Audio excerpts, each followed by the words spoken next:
What's good? So, someone I know uh, sent me this. It is uh, a picture basically, and it gives like an overview of everything that's happening. So, most recessions and major economic events cluster every 7 to 11 years, often aligned with. And then it has bullet points like major shifts in monetary policy, geopolitical crises, sudden spikes in government, blah, blah, blah. Let's look back. The event, and then it lists all the events throughout all the decades, right? And every 7 to 11 years, every third cycle, etc. Just he's just pointing out the stuff, how it, and he says this confirms the pattern that I've been seeing. He just randomly says he is a former coworker um, when I worked at the theme park, and so he just randomly sends me that, and I haven't spoken to him since. Holy crap!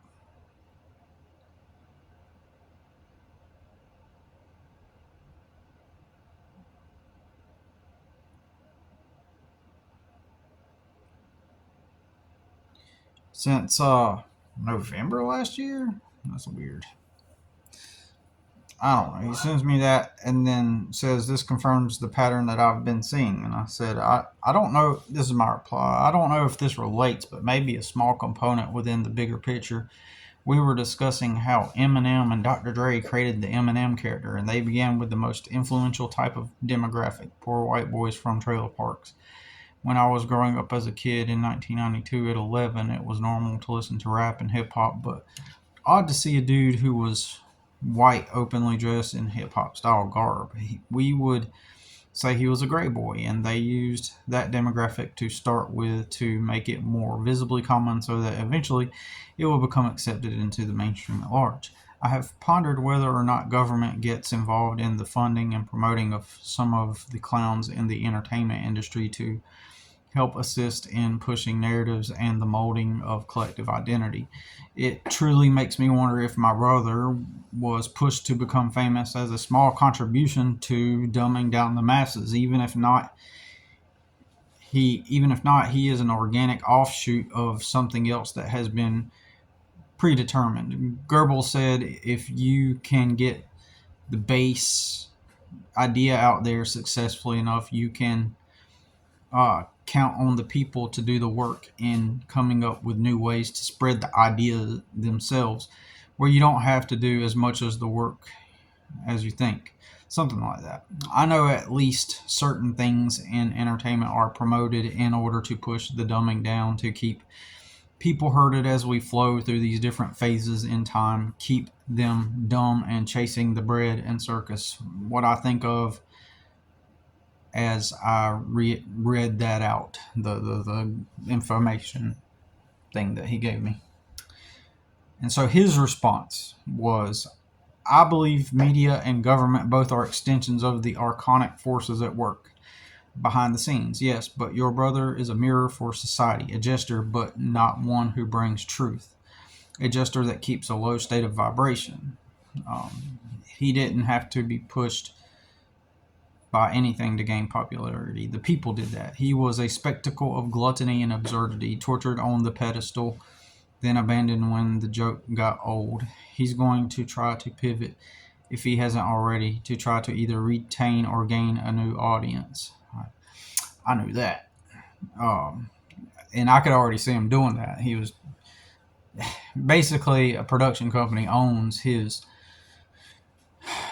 practically owns his Facebook page, and he doesn't get the money off of the page, even though he made it and everything, and because he was stupid. And so he's doing bare minimum to make them money, and to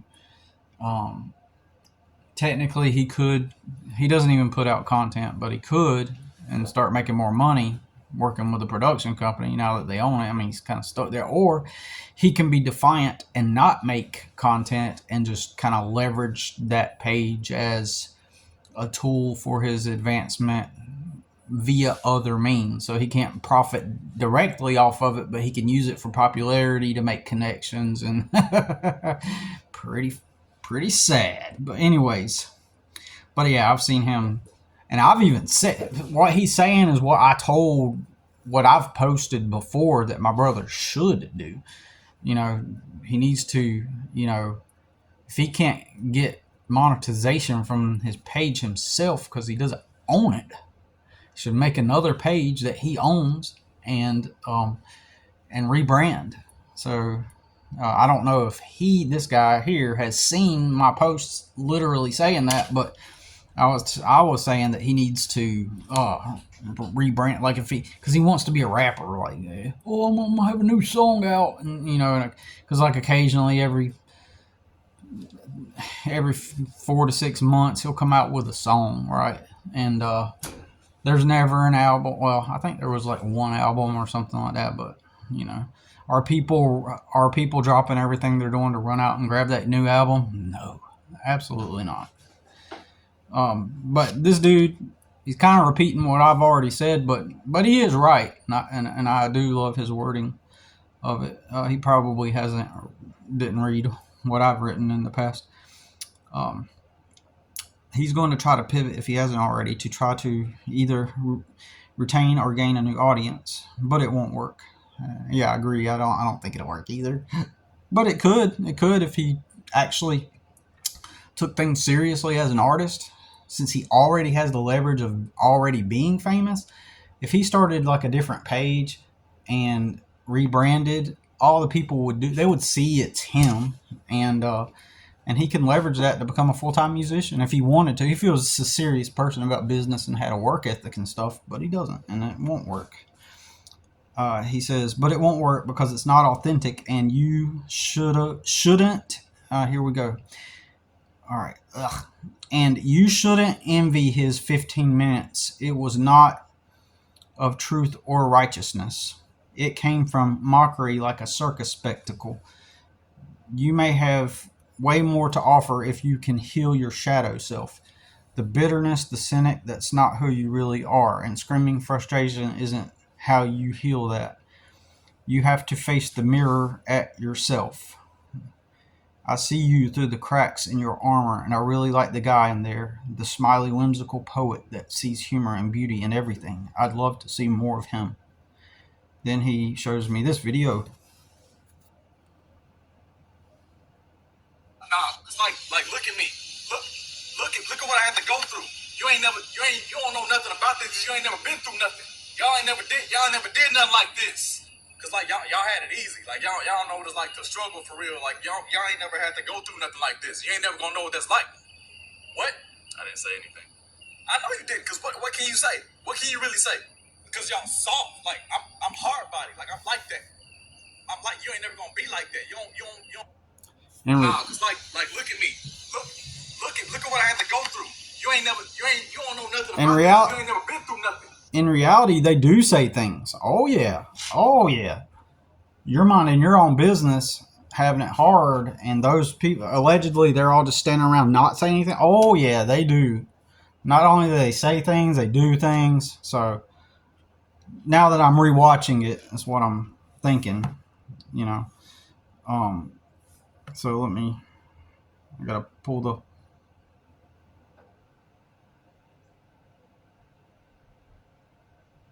it back up because I mistakenly clicked off of it.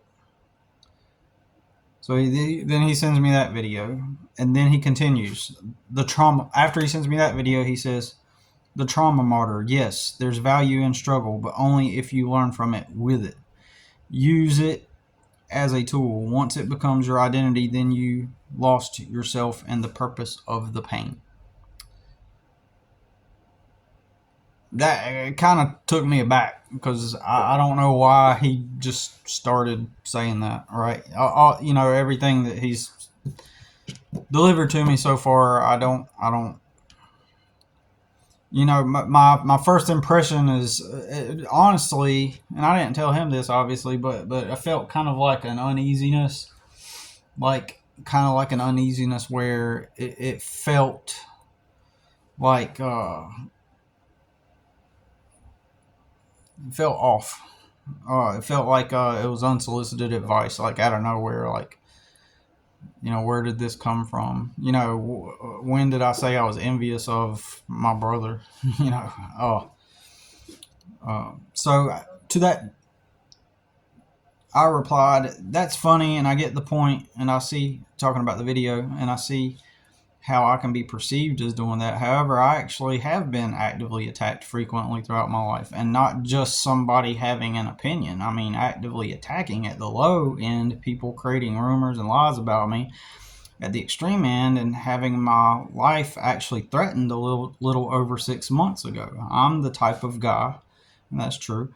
I'm the type of guy that has ambition and desire to better myself, and since I'm in a lowly situation, always I attract that type of hostility. It is not even that as much as what I feel, in my opinion, is my default state of contentment and being carefree, not caring what people think, if that makes sense. Like, so I go around the world. I wake up in the morning, and despite all the hardship, okay, contentment is not feelings, okay? Let's make it clear. Being content is not an emotional state. Contentment is being at peace and at ease, and knowing who you are, and you're content. If there's a better word or way to word that, then let me know. But that's my best description of contentment. And then happiness is the feeling that feels good, that brings you this joyful elation and sensation. It's a physiological byproduct of stimulus, of certain things can make you happy. If somebody were to gift me $1,000 right now, I would be happy, because the receiving of that money would stimulate me into being happy. So okay, all right. And so I continue, because I'm explaining that I'm just a carefree person. And that's true. I'm just generally, when I wake up every morning, I may feel bad at times. I may have a hard time getting up, and I may kind of feel gloomy about my disposition. But as far as contentment goes, I like myself. I'm confident in who I am. I'm just, I like myself. I know where my strengths are. I know what I want to do with my life. I know. I'm confident. Like, I can talk to pretty girls. I can get a date. I can do all that stuff. So certain people see. Okay. So as I continue, certain people see that, and it's like they wonder why I don't care. For example, walk into a warehouse as the janitor, and I'm content. And the label doesn't even bother me, since my objective is to simply better myself, like use the job. Like, I'm not there to impress people.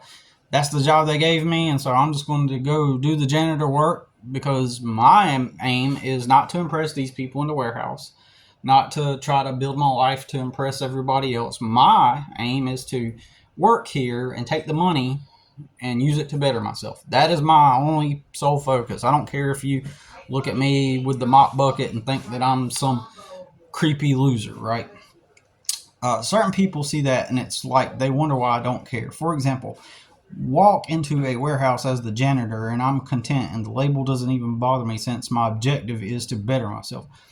Who are you, short janitor boy, who thinks you can be happy? We are moving the boxes and packing and shipping, and we are miserable, and yet you are least than us. So, do you think you can win in a fight with Carlos? Some people, and usually mostly it's people with some level of personality disorders, I'm sort of like a ping on their radar when it comes to how and what they think physically and in real time affecting my circumstances, or even putting my life in danger, literal actual danger. Then I have to be aware of what they are thinking, and then observe patterns in people. It has worn me down and makes me even less interested in getting close to people, because at some point I know that eventually the attacks will come, as long as I remain at a lower status level in the society.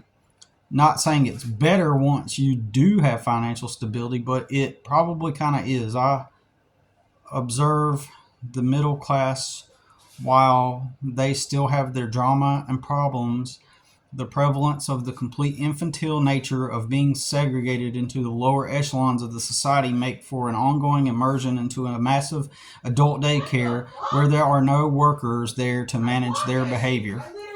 I'm in some true psychological warfare, though, in some areas and have been for years. Fortunate to have gotten lucky and combined with tactical and strategic maneuvers against enemies, people with agendas to actually cause physical bodily harm and immobility to me, even if it has been without weapons or fists.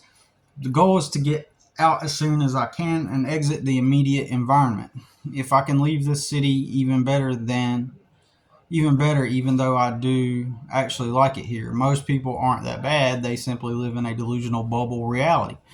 And I like the weather and location. Then live in a vehicle so that I can actually have the opportunity to build somewhat of a financial foundation to start from. Son's mother still has open DSS cases on her, so it would not be wise probably to exit now and live in a vehicle. DSS discovers my son is her son and I have him in a vehicle, then they would love to open a case to get some federal funding, pay raises. I just added that part. Plus, I've shown my ass to those scum, even though from a purely logical, pragmatic, practical perspective, that would be the optimal decision to begin to establish a real financial foundation and build towards personal freedom while eliminating the threat of energy vampires from the literal actual state of indentured servitude based on the actual definition. The difference is in today's indentured servitude, you either break free and suffer or get passed around from one privileged business owner to the next so you can get paid to maintain a dwelling, or in my case, not. Slave ownership is a co-op. If it were actual choice on my part, it would not be indentured servitude. I don't find any personal freedom inside those bubbles, either socially or financially, so I am their bitch.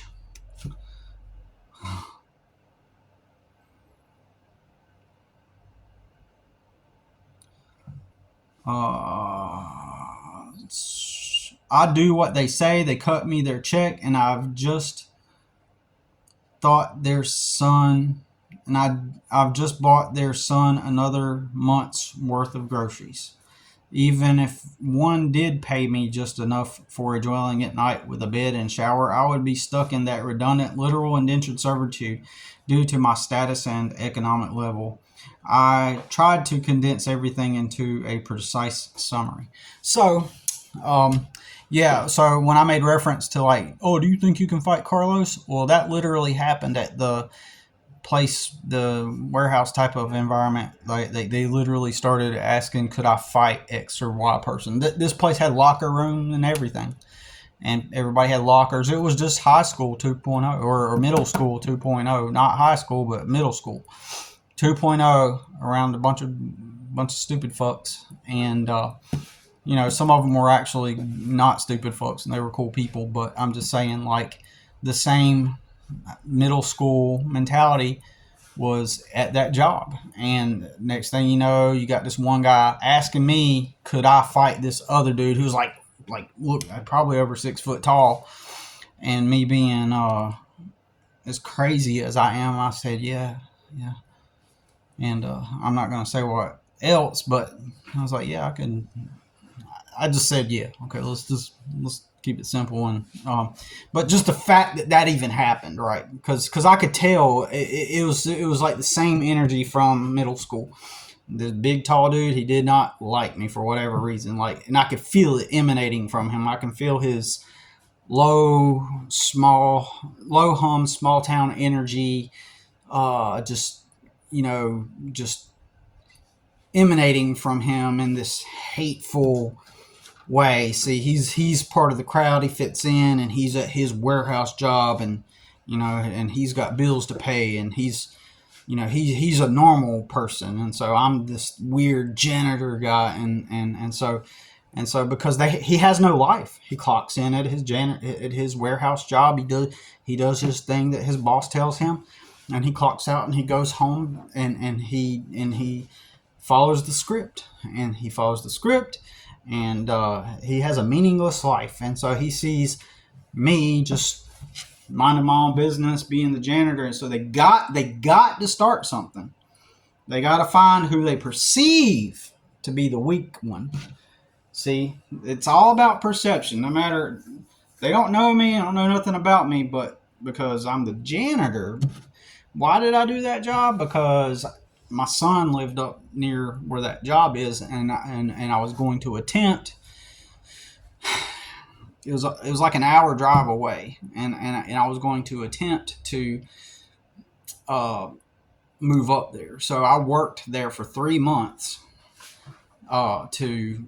as an attempt to try to be closer to my son, right? And so what happened was the job was paying $10 an hour. It wasn't paying enough.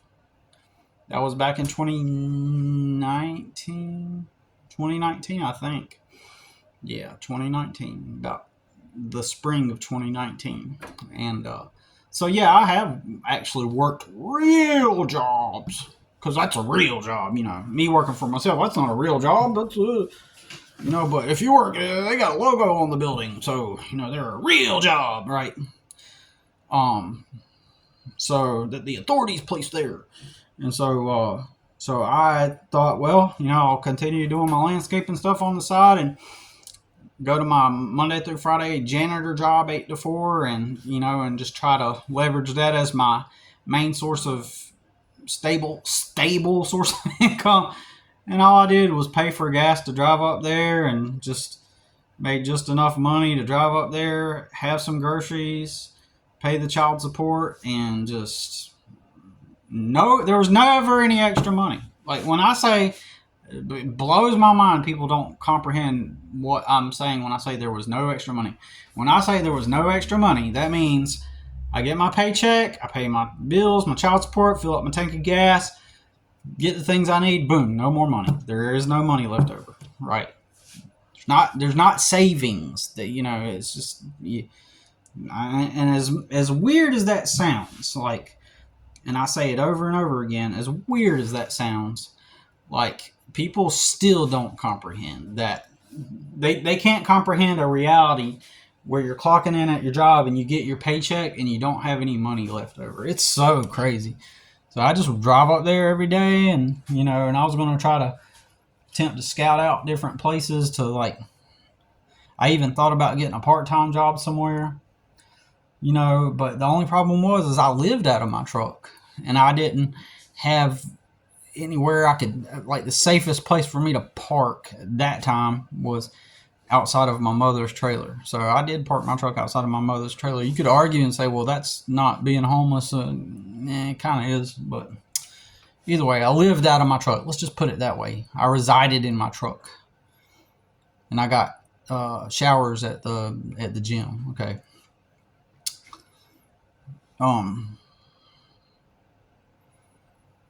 So I told him all of that, So he responds, I hear you, man, and I don't think you're crazy. Not for a second. You've walked through some real fire, and you've learned how to spot the heat before it burns. That's not weakness, that's survival instinct. But survival isn't the same as living. Yeah, people lied, tried to break you, belittle you when you didn't play the game. That's real. But somewhere along the way, you started living like it's always going to be like that. Like every face in the room is a loaded gun pointed at your piece. Thing is, that makes you the one reliving the attack. Every day, on loop. And bro, that's not strength. That's reliving trauma and calling it vigilance.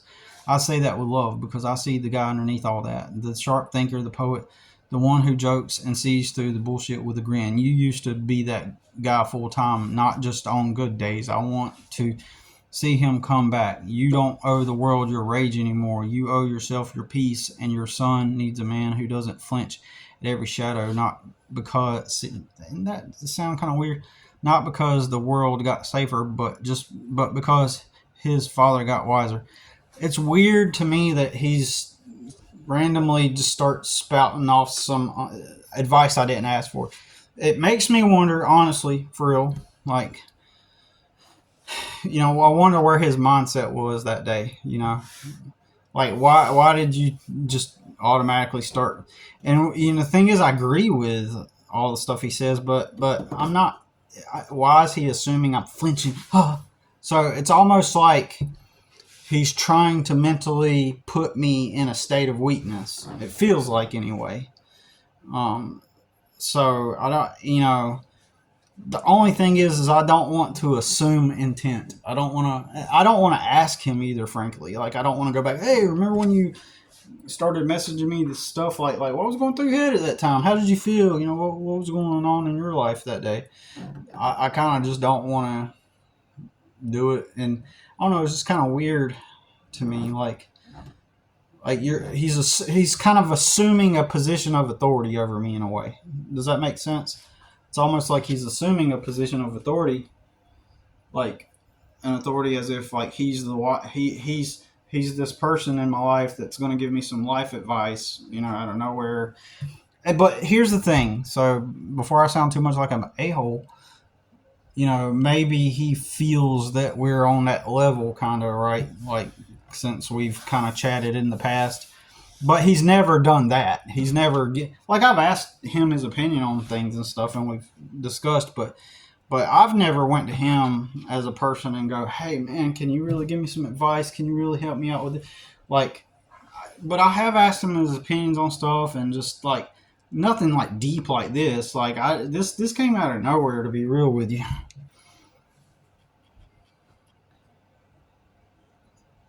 I want to believe that this came from a place of good intention, but the actual truth is this is the kind of stuff people do, right?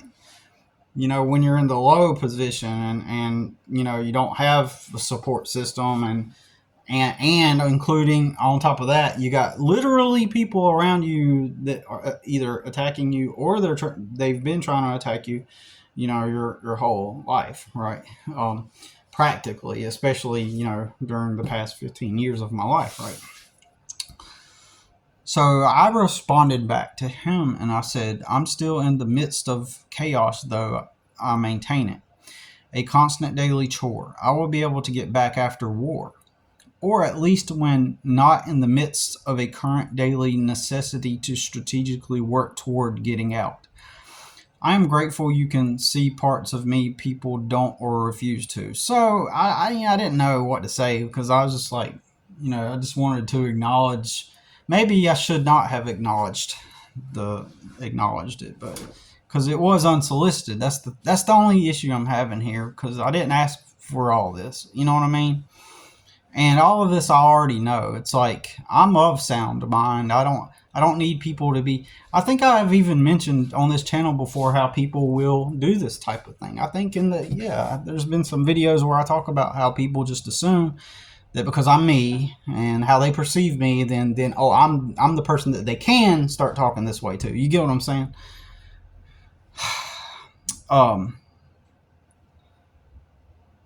So I don't know if I should have said that. I was trying. Honestly, I felt some kind of cognitive dissonance, and I was trying to neutralize it in a positive way. Like, this dude, he has some mental and emotional scars himself. Right? He's had a very, very rough upbringing and background. Like, he's had it really rough, and I toggle back and forth between, I question him. I engage with him, but I also question him. So I'm grateful you can see parts of me people don't or refuse to. So I just was trying to like deflect, give him what he wanted, basically. Maybe some kind of acknowledgement. I don't know. I don't know if that's what he was looking for. Maybe he was looking for something. You know what I'm saying?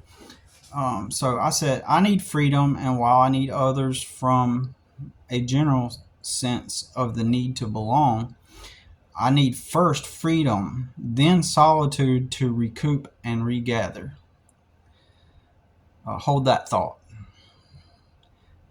currently sort of enmeshed in somewhat of a toxic living situation, but I maintain it to where the landlady usually no longer flies off the deep end. When I've been at the bottom, the people who have helped me have 100% of the time have ended up being a toxic, dysfunctional situation.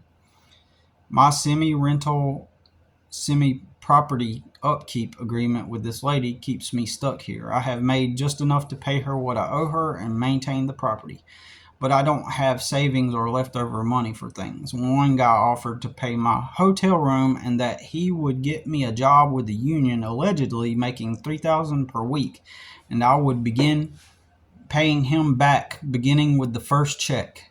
However, I barely know the guy and I don't want him holding it over my head or even begin to start speaking to me like I'm in debt to him like before I make payments or any language at all that would indicate that this arrangement was being held over me. Plus, even if I wanted to, I couldn't take my son, and that would be a necessity. I can't leave him alone. I can't just leave him alone at the moment. Well, that was last year and he was in school, though it still applies today because he's 17. I need some mental, emotional, psychological breathing room and a sense that people aren't trying to have a hold on me or acting like it. Like a few years ago, I worked at a furniture store. The boss tried to hold the job over my head and put fear into me that I better do better or else I was at risk of losing the job. I told her I was not her indentured servant, and if there was a problem, she could have communicated that with me. Privileged bitch who inherited her daddy's business. In some way or another, everyone is trying to put me into a submissive role, whether it's because they see I'm poor, or they see I'm a good worker, or they feel like they can because I'm in a weak position, etc. So I need to mentally have my own freedom for once, to get my mind and emotions clear, even if it is living out of a car. Literally yesterday, I began writing down a strategic plan for when my son turns 18 to go ahead and leave here and just literally finally be not enmeshed or attached to his mom, the system, or any other person or control device. We had that 3 years ago, and it lasted for 3 months. I had a home, a truck, landscaping equipment, and I was ready to go before they suspended the license, which led to the downward spiral over the past 3 years. It is incredible. So what you're hearing me right there, and I'm starting to remember it, is me attempting to distance myself from the conversation, right? Like now that I've read the whole thing, I remember now. So what I was doing, I wanted to just kind of give him some acknowledgement that I appreciate you looking out for me, but I need alone time. So I need breathing room. I need freedom to be outside of someone's control, right? So I'm trying to indirectly. I don't know if you want to call it passive aggressive. I don't know, but I was just trying to, relay. I was attempting to at least. Now there are times when you got to be direct, right? But there are also times where like I want to subtly communicate, look, because this feels like a form of control, kind of, right? It feels kind of like you start giving me some unsolicited advice. Now again, this could be coming from a place, man, that's my dog, I care about him, so I'm just gonna start giving him some advice, right? But within context, right? This is the stuff people have always done to me. They always have, oh, well, Billy, let me tell you, I know the answer. And if you just follow what I think and what I believe, see, if Billy would just do this, and he always says this and he always says that, but I know the answers. And if he would just, come on, Billy, it makes so much sense. How come you don't see it, man? Here, let me offer you your advice. Like, if it might be different if that was my experience. Like this right here, this conversation might have felt different if this was like a one-off, right? But because people have always kind of categorized me as the weak one that needs help, and they always feel like that they can just start coming at me with, and it's a way to make them feel good and feel lifted up, like I'm in a better position than you, and so I'm going to give you my wisdom, and it makes them feel good about themselves. It's like a selfish motivation. So I'm not going to say whether or not his motive was selfish or not, but I'll let you decide on that, or if it was coming from some kind of, but it feels like another one of those things where people, I'm just Billy, and they've got the answers, and they want to feel good about themselves, so they're going to bestow upon me their wisdom and guidance. But you know, so I don't, so you know, so his response to me was, I understand. You don't need to explain or justify anything to me. You saw me with almost an exact same situation 15 years ago with Joaquin.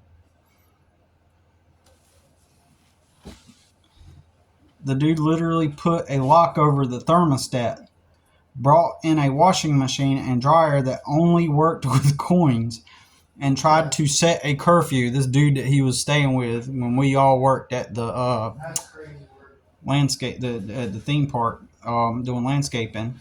So the guy, there was this Hispanic dude, Joaquin, and this dude that's talking to me didn't have a place to live, and so Joaquin let him come rent a room there, but he started enforcing all these. I remember this too. So he says, before that, the girl that convinced me to come to North Carolina quickly resented the fact that I was there and held all kinds of shit over me. I could go on and on. Yes, people take advantage and mistreat those in the most compromised spots, but you got to know when to stop. See, here comes the advice again. You got to know when to stop swinging at shadows and people that aren't actually hurting you. Not every rope that shows up in the pit is a leash. Sometimes it's the way out. The guy with the union sounds like he's gatekeeping information. I don't know what he means by that, but the guy at the union that was offered to pay me, one of the things that just immediately turns me off, he is from what appears to be like a small town type of culture, right?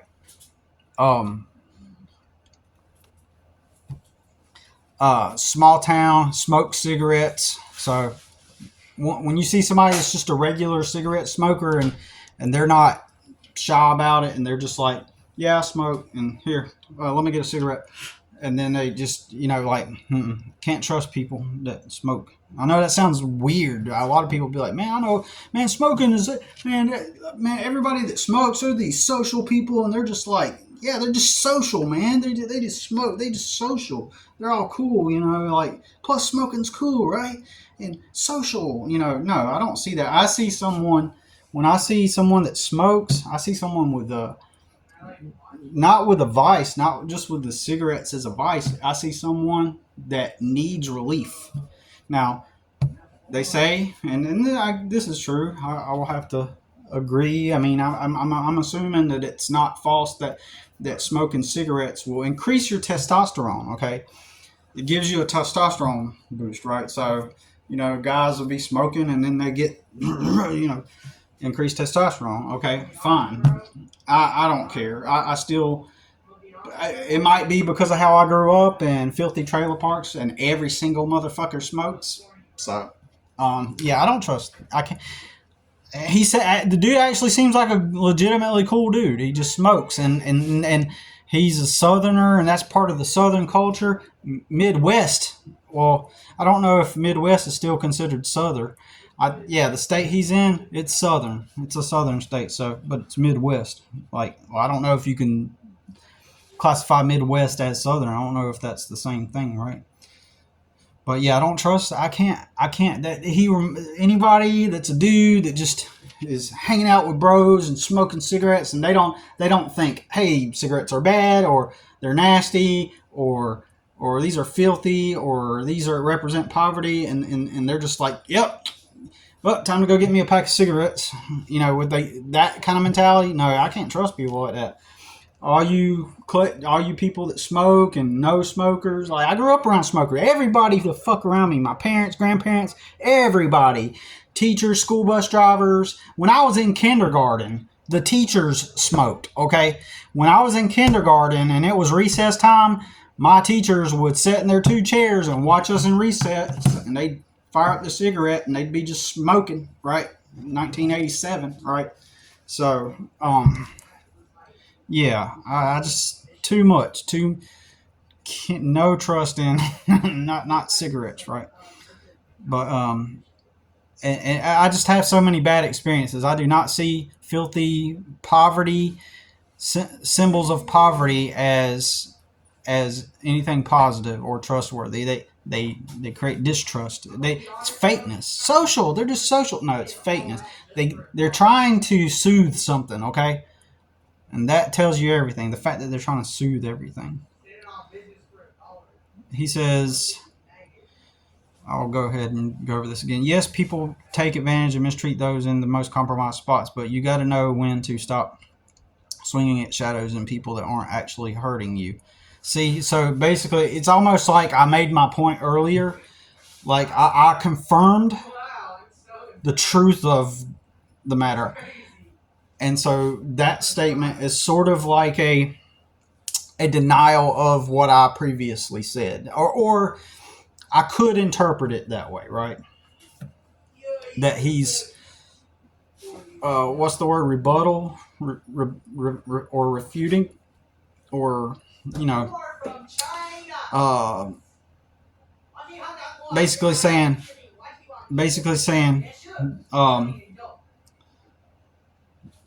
yeah, but you got to know when to stop. While it is a truth, right?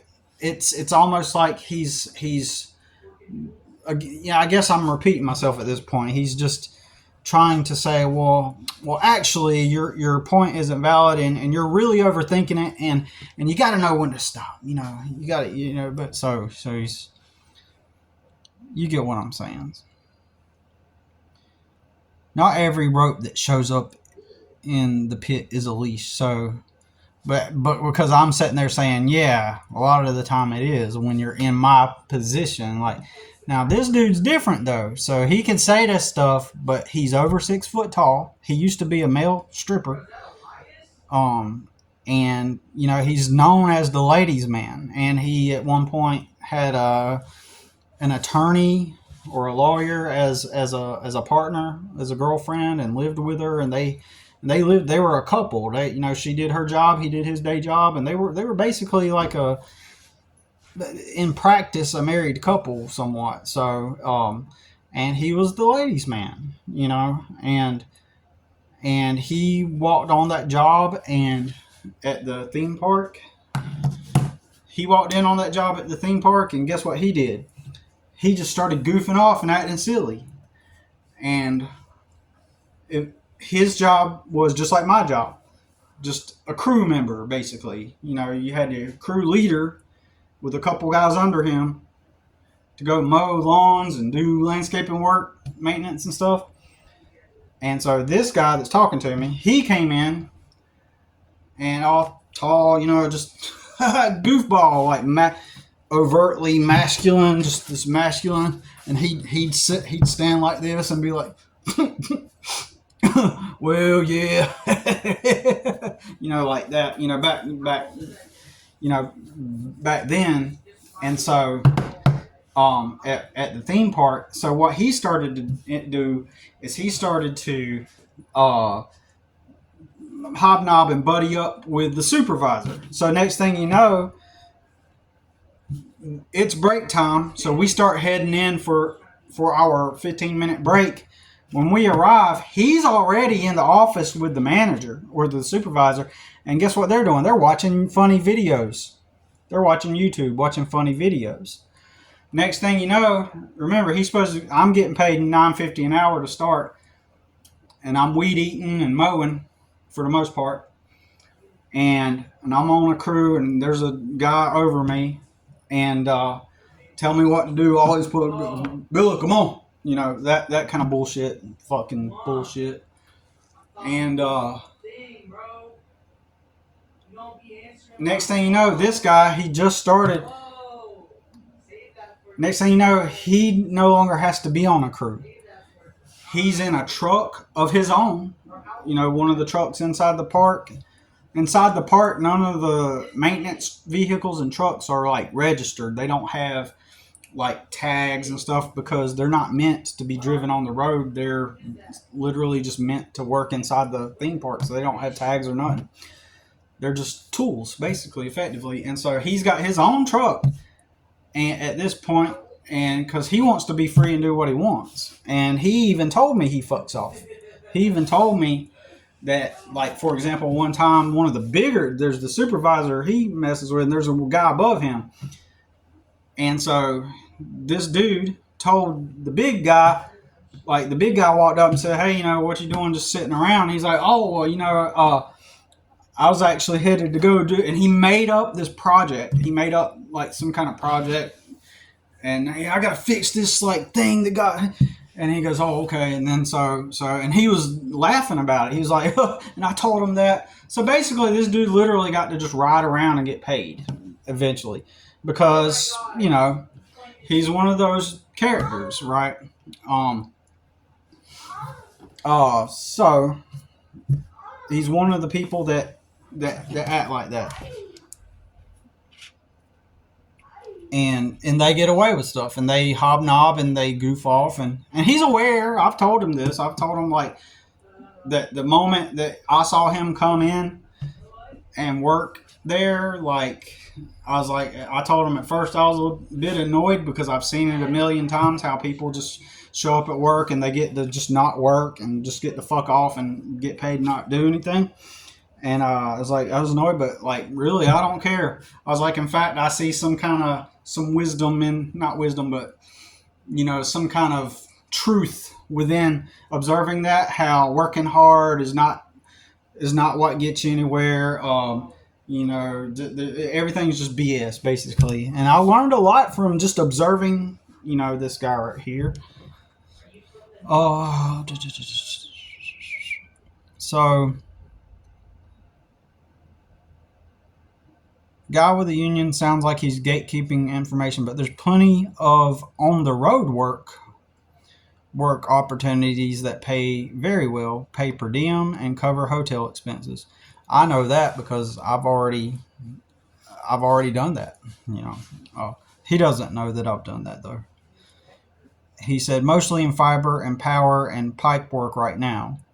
You say you want peace and freedom? That mindset starts in the cage, man. So it's more unsolicited advice, as if I haven't already been through this, right? I know this shit.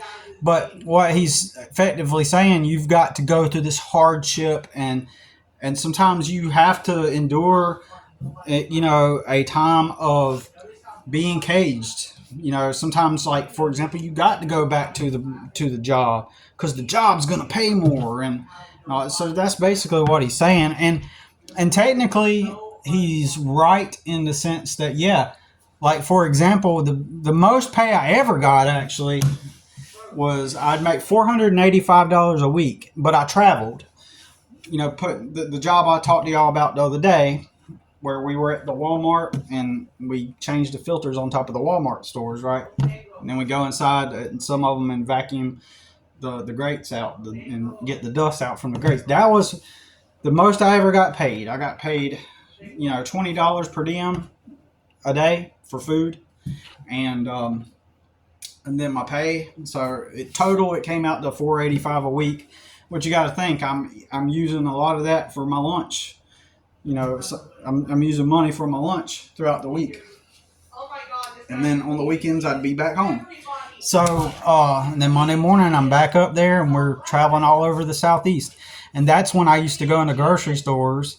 And approach women, and I'd go to Starbucks, and I'd go to the mall. I'd be going around talking to women and stuff, and I was like trying to learn to be social with women. That's when I first really started doing that, right?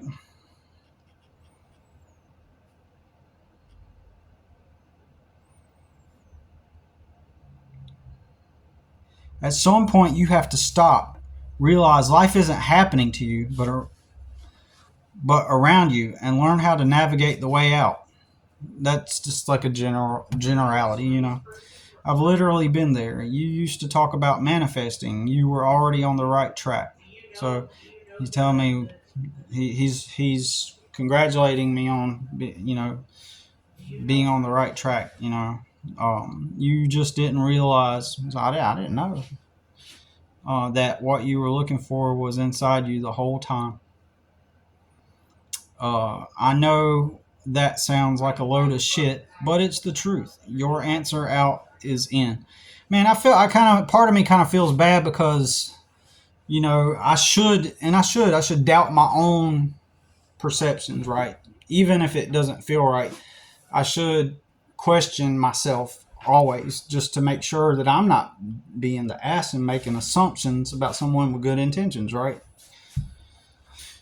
Uh, but it's true. Your answer out is in. You might even get hurt a few more times, but if every hand that reaches out gets cut off, then you may lose the very things that you were trying to manifest. I can reach out to some old friends if you'd like to see if I can find you something on the road. So now he's offering to do me a favor. And so typically when someone does something for you, it kind of puts you in debt to them. And in this case, potentially, depending on his motivation, it's energetic debt. It's let me do something for you. So now I can say, because this has happened to me a lot. It happened with my brother. Let me do something for you, and now I've got the control. Even if it's at an energetic level, like, oh, I did this for you, so you should be grateful for what I've done for you. And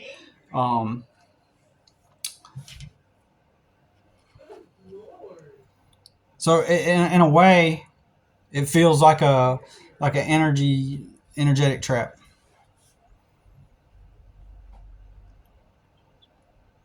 Or you can just look yourself.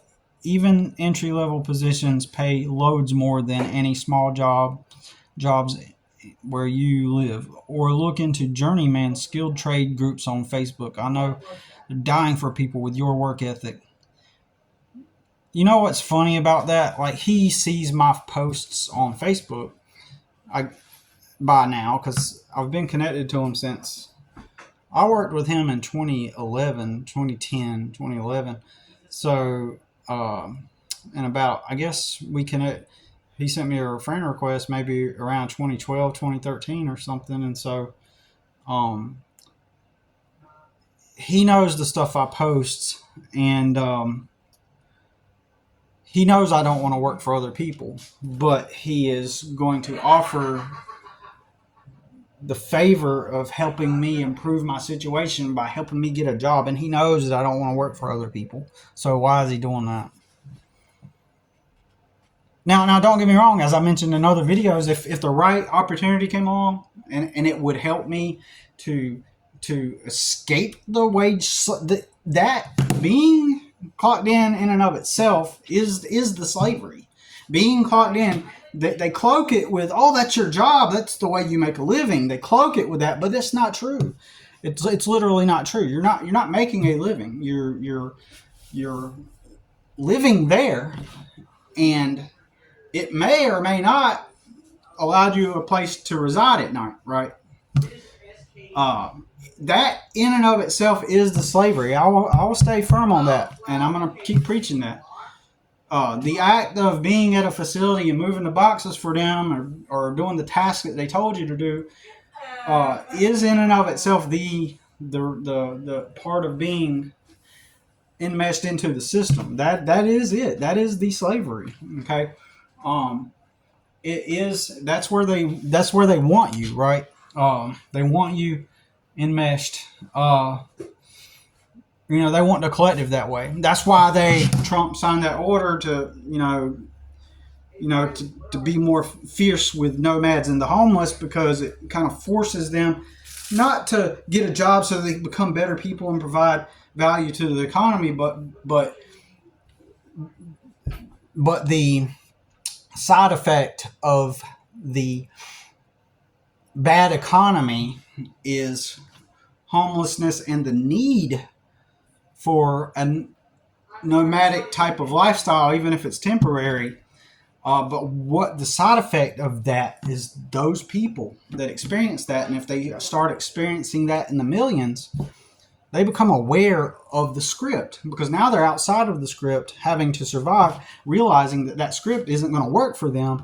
And so they start to question everything. So they become a threat to the system itself. Okay. So that is why, I mean, I strongly believe that is the push behind at my gut. I really believe that I don't have any evidence or proof, but at a gut level, you know, seeing through all the intricacies of everything connected. And I know that sounds woo woo, but it's not. It's practical. It's woo woo aside. It's just logical. Like the more people that see the state, like the more people actually experience the need to become nomadic, even if temporary, it's going to open their mind. They're going to be like, you know, I choose freedom. And so the system needs to survive by having employees. So companies need employees. They need people that are obedient and do what they're told. So that's the big push behind it more than anything. I could be wrong, you know, but my gut says that that's probably pretty accurate. But I was gonna say, dude, I just got finished talking about how I took a janitor job at a warehouse for 6 months. And guess what? When you're the janitor, sometimes one of the upper ups in the company walks in with one or two hot, young, 24-year-old interns or office assistants or accountants or inventory control specialists or whatever the fuck they're doing at that company. And they walk in there and they see you all short, looking disheveled in your old clothes with a mop or pushing the vacuum cleaner across the warehouse floor. And I don't want anybody to tell me that I won't do what it takes. They won't go be a janitor at a warehouse where everybody knows, all the hundreds of people there know who the janitor is. You are the one person that's singled out and separated from everybody else, and you're literally the lowest person of value. So don't tell me I won't take a job. Don't tell me I won't take a job, or don't try to shame me and say, "Oh, well, you just refuse. People try to help you." Don't fucking tell me that shit. The same people that would tell me that shit, they would cry to mom and dad before they ever, if they were in dire need and they had to go get that janitor job where everybody seen them being the lowest member on the totem pole or on the social scale. They would never do that. So people are bitches, man. You know, they talk tough, but they're not. Right? But I get a lot of flack because of that. And so anyways, so my main point is if I did find something that could help me get it together, my first goal is to figure a way to leave that place and to become free and do my own business of some kind. That is the freedom. The freedom is when you wake up every day and you're engaged, whatever you're engaged in, it's what you want to do, right? And the way humanity works, I didn't say the system, I didn't say the script. The way humanity works is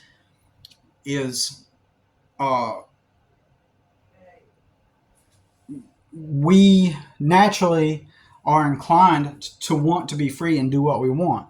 And by doing what we want, we're going to be the best at it. And by being the best at doing the thing that we want, the thing that we're good at, by doing that, that in and of itself is the freedom, the waking up and doing the thing that you actually want, right? You know. So let's continue on.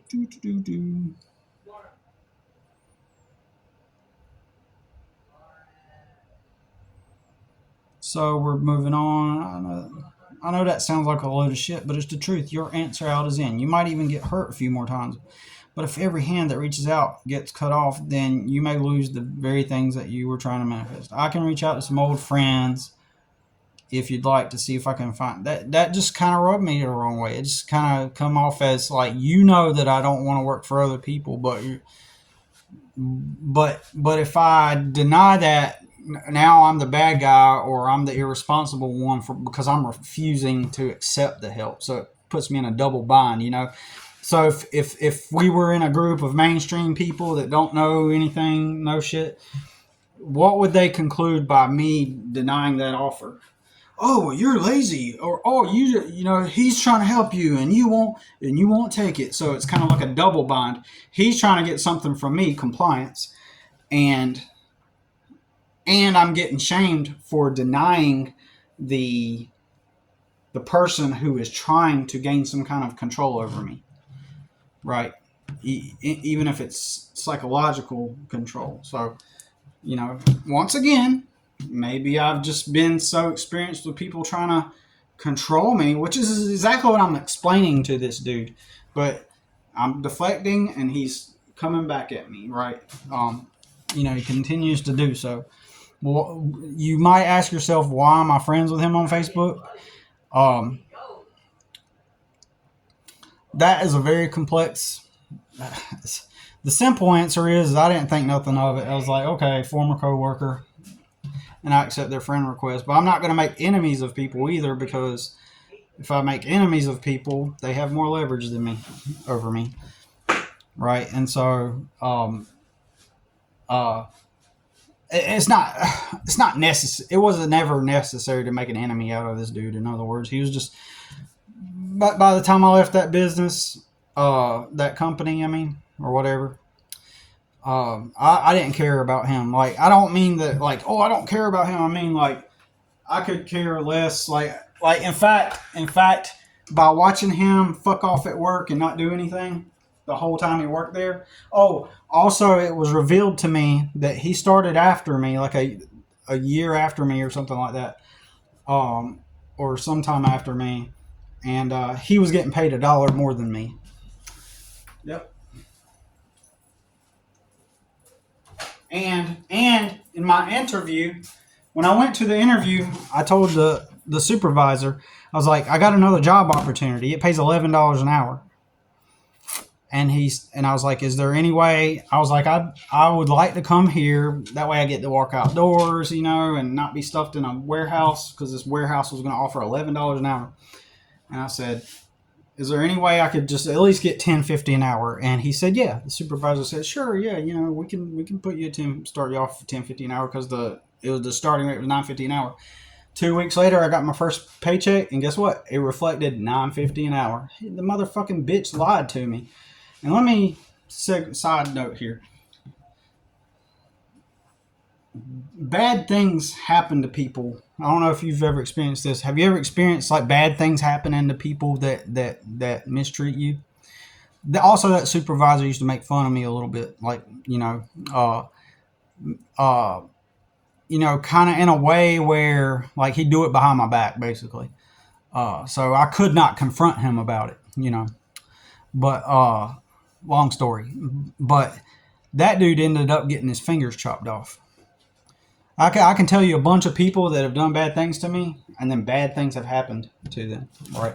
Because I'm confrontational with the people that fuck with me, you know what I'm saying? But at the same time, I'm very patient, and I will let chihuahuas nibble at the toes, you know what I'm saying? Anyways, yeah, so he lied to me, and so I ended up having to be stuck there, and that other job, like, I was stuck. I was in that paycheck loop after that 2 weeks. Like, I used all that money from that first paycheck to go towards everything. I couldn't just up and stop and say, hey, what? You're not paying me the money you said? And, well, I'm going to quit and go to that place that offers $11 an hour. Like, there was not enough money between then and the next paycheck for me to be to abruptly stop. The moment you clock out, the moment you quit, no money, and I had to keep working. is out of necessity. It's just a mathematical thing. Prove me wrong. Prove me wrong. Get on a live with me on YouTube. We'll go on a live feed. Put your face right here and your voice, and prove me wrong. Show me the math. All right. And you wonder why I don't want to work for other people anymore, right? Countless horrible job experiences working for other people.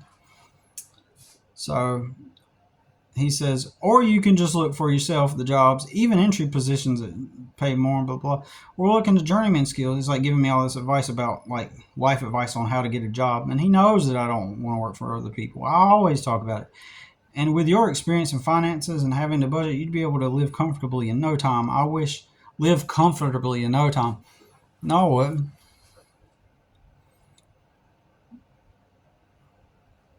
I wish I could be a hand you'd trust to help out, but I ain't got it like that yet.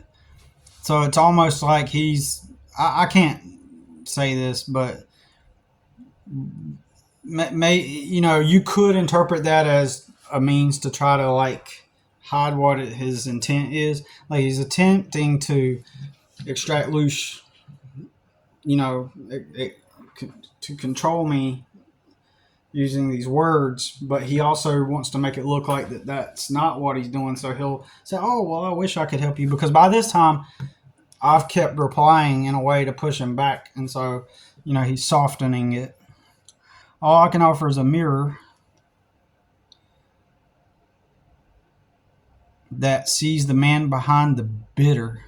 I hope that you make it through and come back to your true self, and a spot to park a camper if you need it to get your shit together. You're in there, bro. You ain't gone yet. Keep pushing. Don't lose yourself. You're almost there. See, it's like this perception that everybody's like, oh, Billy is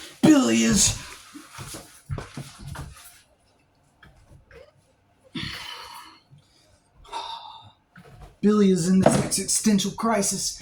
He's in this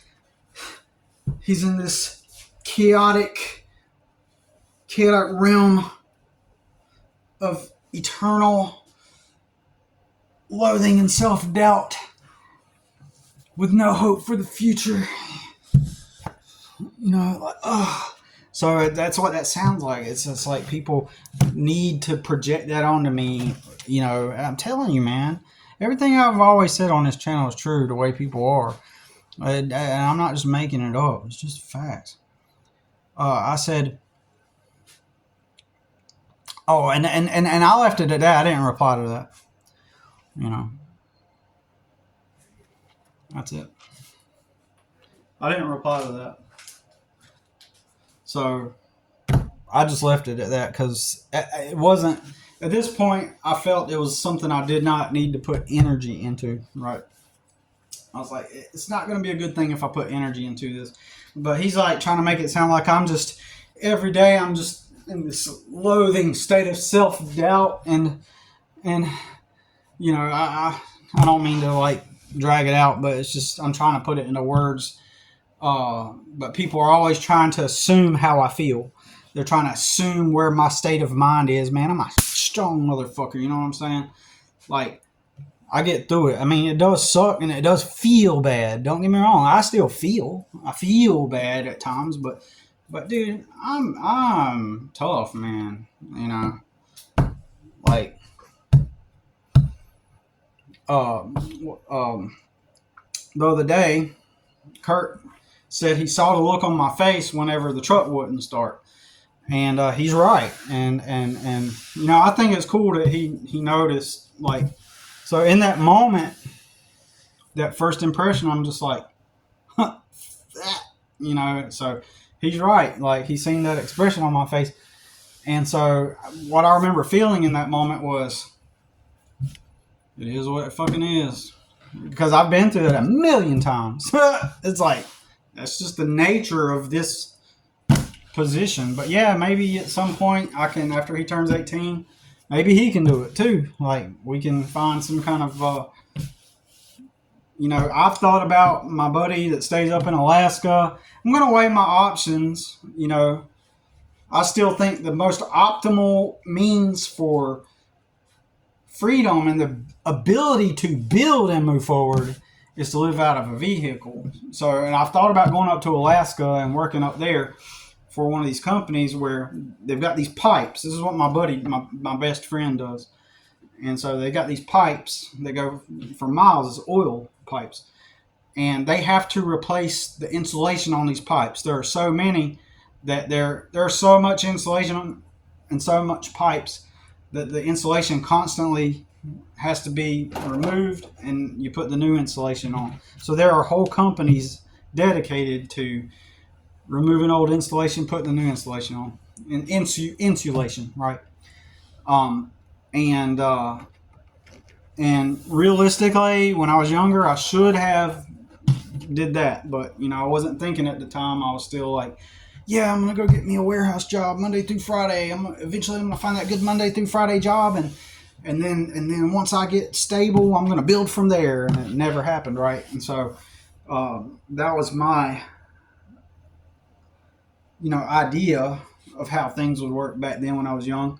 But I thought about I could go up there and then work some time, and you work 2 weeks on, 2 weeks off, or 3 weeks on, 3 weeks off, and you get paid a lot of money and overtime and stuff. And so I could go up there, earn like a bunch of chunk of